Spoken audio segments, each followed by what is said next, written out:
એક વકીલે પોતાનો કૂવો એક ગુરુજીને વેચ્યા પછી ગુરુજીને કહ્યું, સર, મેં તમને કૂવો વેચ્યો છે, પાણી નહીં. જો તમે પાણીનો ઉપયોગ કરવા માંગતા હો તો તમારે અલગથી પૈસા આપવા પડશે. આટલું સાંભળતા જ ગુરુજીએ હસીને જવાબ આપ્યો, હા, હું તમારી પાસે આવવાનો જ હતો. શું વકીલ પોતાના હેતુમાં સફળ થઈ શકશે કે ગુરુજી તેને પાઠ ભણાવશે? આ વાર્તાની શરૂઆત શાંતિથી થાય છે, જ્યાં ત્યાં સૂરજની છેલ્લી કિરણો કૂવાના પાણી પર ચમકી રહી હતી. ત્યાં જ એક વિચિત્ર ઘટના બની. આ વાર્તા ફક્ત એક કૂવા અને પાણીની નથી, પરંતુ જ્ઞાન અને ચતુરાઈની છે, જે તમને વિચારવા પર મજબૂર કરી દે છે કે કેવી રીતે એક સામાન્ય કૂવાનો સોદો બુદ્ધિની એક એવી લડાઈમાં બદલાઈ ગયો જેણે સદીઓ જૂની કહેવતને સાચી કરી બતાવી.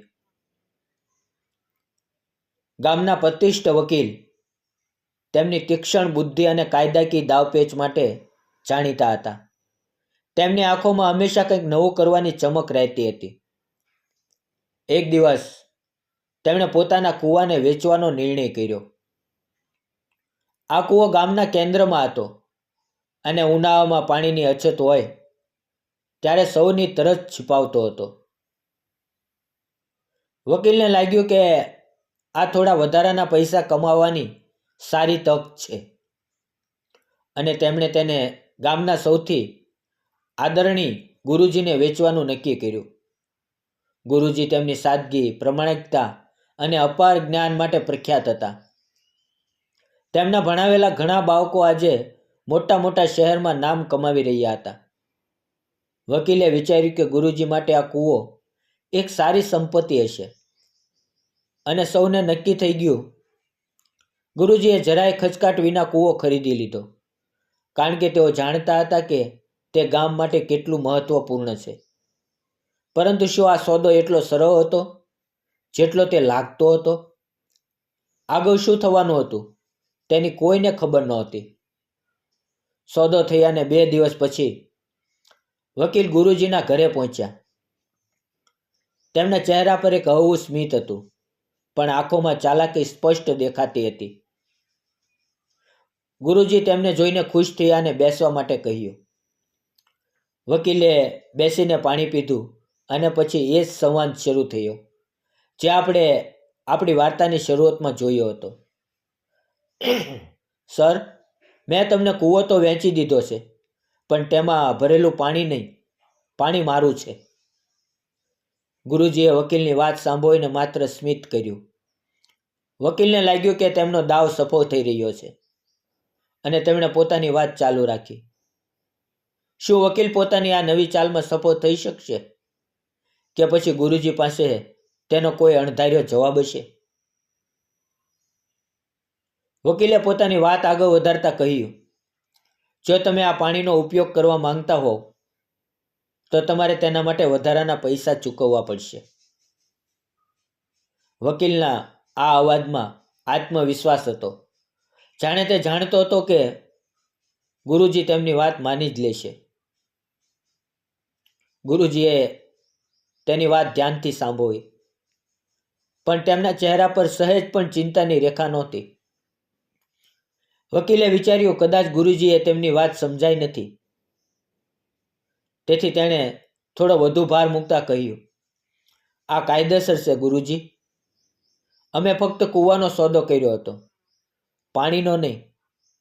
ગામના કેટલાક લોકો જે ત્યાંથી પસાર થઈ રહ્યા હતા તેઓ પણ રોકાઈને આ અનોખી દલીલ સાંભળવા લાગ્યા. તેમને લાગ્યું કે વકીલ સાહેબે ગુરુજીને ફસાવી દીધા છે.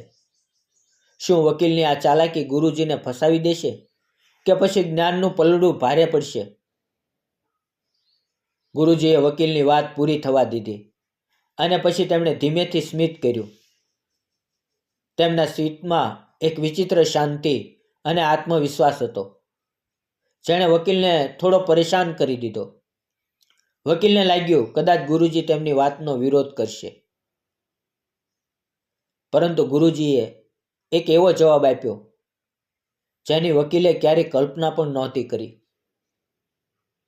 ગુરુજીની આંખોમાં હળવી ચમક હતી, જે તેમના ઊંડા જ્ઞાન અને અનુભવને દર્શાવી રહી હતી. તેણે ધીમે ધીમે માથું હલાવ્યું,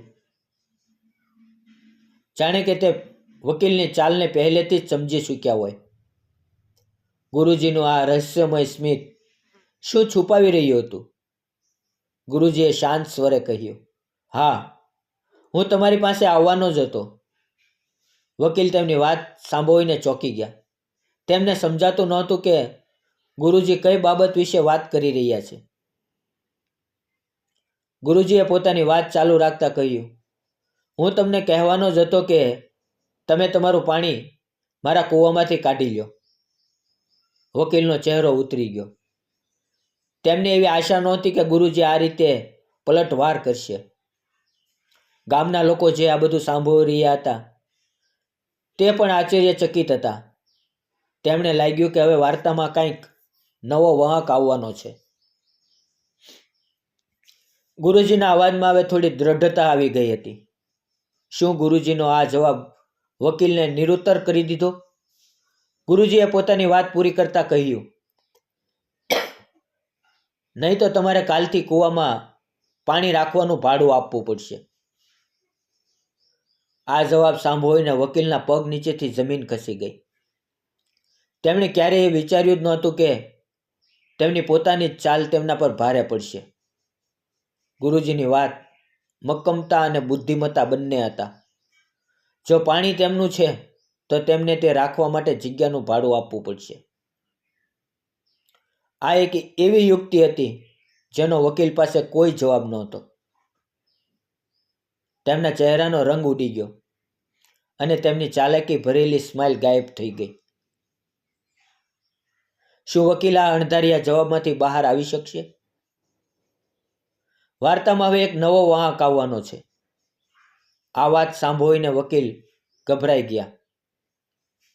તેમનો આત્મવિશ્વાસ તૂટી ગયો. તેમને પોતાની ભૂલનો અહેસાસ થયો. તેમની બધી ચાલાકી નિષ્ફળ ગઈ હતી.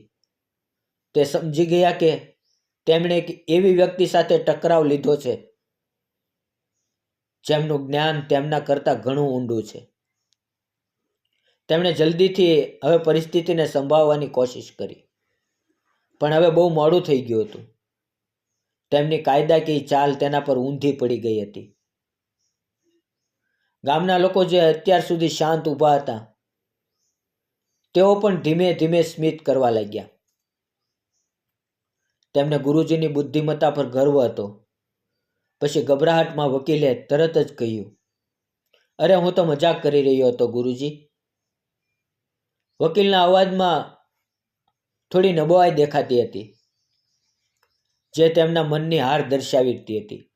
તે પોતાની ભૂલ છુપાવવાની કોશિશ કરી રહ્યા હતા, પણ હવે બધું સ્પષ્ટ થઈ ચૂક્યું હતું. ગુરુજીએ વકીલની વાત સાંભળીને એક ઊંડો શ્વાસ લીધો. તેમને વકીલની પરિસ્થિતિ પર સહેજ દયા પણ આવી, પરંતુ તેમણે એ પણ ખબર હતી કે એક પાઠ ભણાવવો જરૂરી છે. વકીલની આંખોમાં હવે પસ્તાવો સ્પષ્ટ દેખાઈ રહ્યો હતો. શું વકીલ આ મજા તેને ગુરુના જ્ઞાનથી બચાવી શકશે? ગુરુજી હસી પડ્યા, પરંતુ તેમના હાસ્યમાં કોઈ કટાક્ષ નહોતો, બલકે એક પિતા જેવી મમતા અને સમજ હતી. તેમની હસીએ વકીલને બધું શરમજનક કરી દીધો. વકીલને લાગ્યું કે જાણે તેમની બધી અક્કડ નીકળી ગઈ હોય. ગુરુજીએ તેમને એક બાળકની જેમ જોયો, જેને હજી દુનિયા, કાયદા કાનૂનો વધુ ઊંડાણથી સમજવાના હતા. તેમની હસી એ આખા વાતાવરણને હળવું કરી દીધી, પરંતુ વકીલના મન પર એક ઊંડી અસર છોડી દીધી. ગુરુજીના હાસ્ય પાછળ કયો સંદેશો છુપાયેલો હતો જે વકીલને હંમેશા યાદ રહેશે?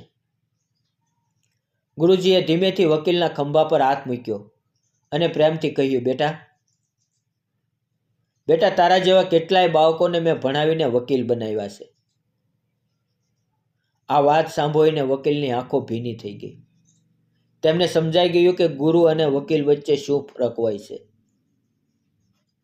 એક વકીલ નિયમો અને કાયદાઓથી રમે છે, જ્યારે એક ગુરુ જ્ઞાન અને સમજણથી જીવનને આકાર આપે છે.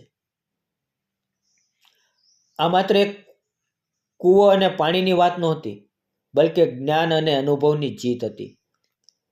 ગુરુજીએ વકીલને સમજાવ્યું, જ્ઞાન ફક્ત પુસ્તકોમાં નથી હોતું, બલ્કિ જીવનના અનુભવો અને સાચી વિચારસરણીમાં હોય છે. તેમણે આગળ કહ્યું, એક ગુરુનું કામ માત્ર ભણાવવાનું નહીં, પણ સાચા ખોટાનો ભેદ શીખવવો અને જીવનના મૂલ્યો સ્થાપિત કરવાનું પણ હોય છે. વકીલે ગુરુજી પાસે માફી માંગી, કારણ કે હવે તેમને પોતાની ભૂલનો અહેસાસ થઈ ચૂક્યો હતો અને તે સમજી ગયા હતા કે તેમણે માત્ર એક કૂવો જ નથી વહેંચ્યો, બલકે ગુરુજીના જ્ઞાનને પડકાર આપ્યો હતો.